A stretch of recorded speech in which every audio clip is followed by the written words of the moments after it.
要前往的是落日月台。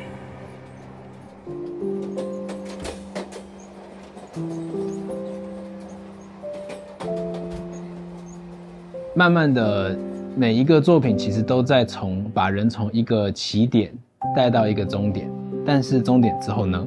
一开始这是来自于就是从濒死体验开始发想，就有人说会看到很多跑马灯了嘛，有人说会有一道光，然后一个隧道，所以其实大家都想知道的一件事情是死后到底会发生什么。那我们希望死后可以发生什么？时间是长这样子。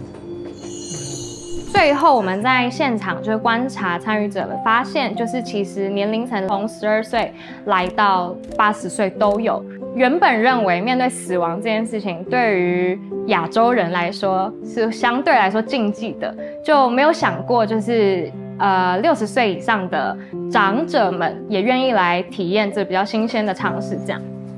透过耳机听我说话，记得沿着地上的橘色线。其实1对1这件事情是以往我们没有尝试过的。然后因为这个空间里面它的小空间也非常多，所以不可能所有的指示都是靠人力指引来完成。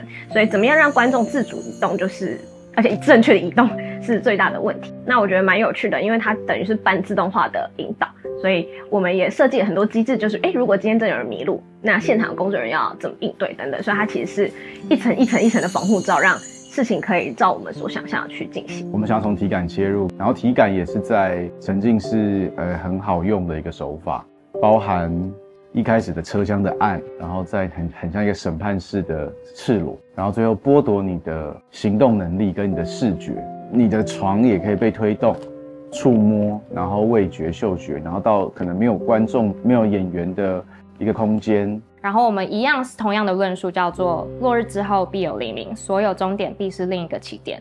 那这句话其实在无论是体验上还是行销上都是非常非常重要的一句话。面对死亡跟事件的结束，大家通常都是恐惧的或是害怕的。那在落日月台这个制作里面，我们希望可以反转这件事情，让大家有重新启程或者重新开始的勇气。我从来没有想过有一天会在记者房爆哭。有时候我问他们说，你们觉得你们自己有好好对自己吗？答案通常都会是没有，或是正在努力中。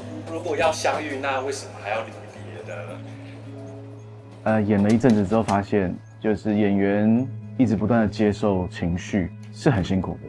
然后我觉得这个是我蛮没有想到的一件事。有一对心理咨商师，然后他们是一对情侣，他们一起前来，然后他们平常承受的情绪也是非常非常多的。